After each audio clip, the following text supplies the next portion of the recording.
Assalamualaikum warahmatullahi wabarakatuh. Bertemu kembali dengan Ibu Desi, kali ini pada muatan IPS, tema 2, kelas 6, Proklamasi Kemerdekaan Indonesia. Sejarah Proklamasi Kemerdekaan Indonesia diawali dengan dijatuhkan bom atom oleh Amerika Serikat di dua kota di Jepang, yaitu kota Hiroshima dan kota Nagasaki. Hiroshima pada tanggal 6 Agustus 1945, Nagasaki pada tanggal 9 Agustus 1945. Peristiwa ini dijadikan kesempatan oleh bangsa Indonesia untuk segera membebaskan diri dari penjajahan bangsa Jepang.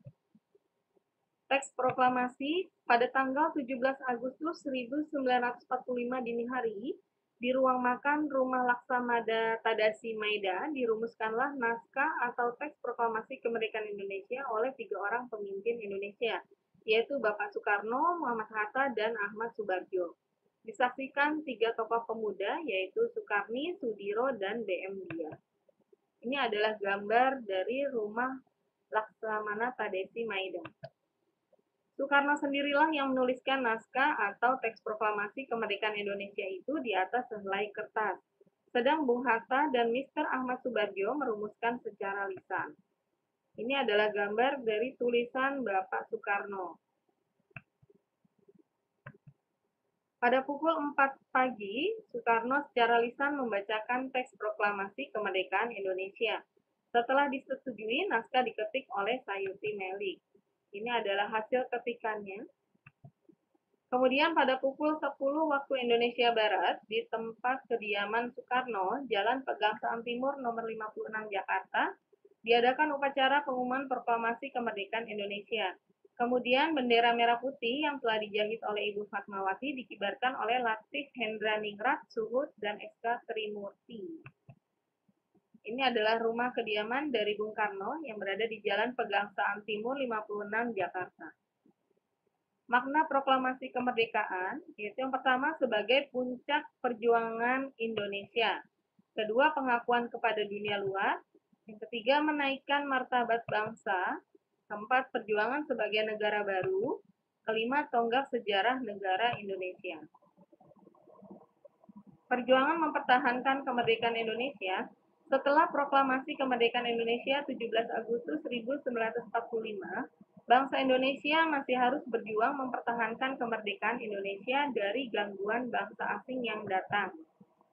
Sejak tahun 1945 sampai dengan 1950, telah terjadi berbagai macam pertempuran di berbagai daerah antara pihak Indonesia dengan pihak Belanda yang dibantu oleh pasukan Inggris.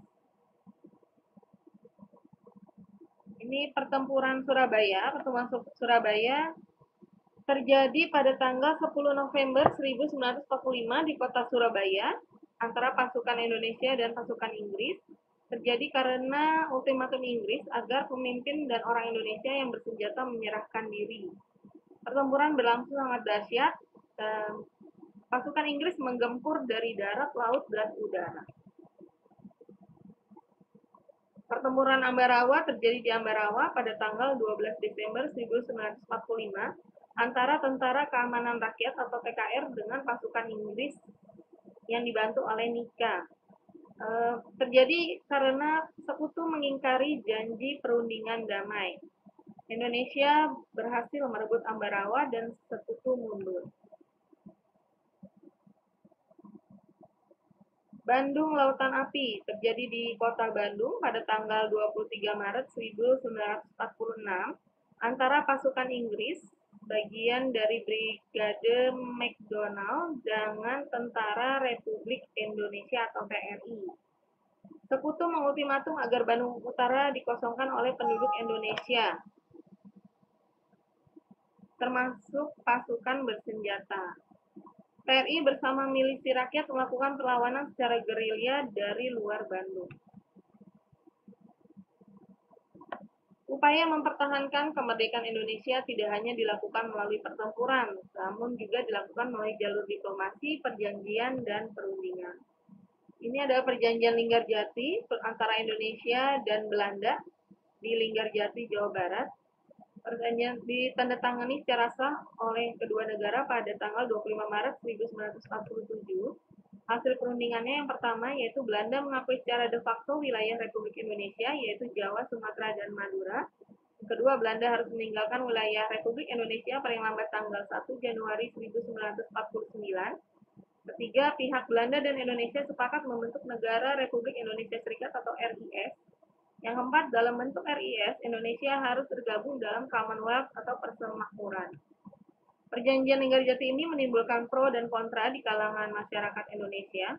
Kemudian pada tanggal 20 Juli 1947, Gubernur Jenderal H.J.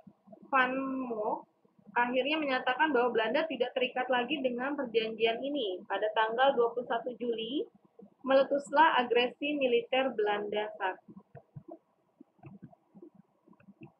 Perjanjian Renville dilakukan antara Indonesia dan Belanda yang dimulai pada tanggal 8 Desember 1947 dan ditandatangani pada tanggal 17 Januari 1948 di atas kapal perang Amerika Serikat yang bernama Renville yang berlabuh di Pelabuhan Tanjung Priuk, Indonesia.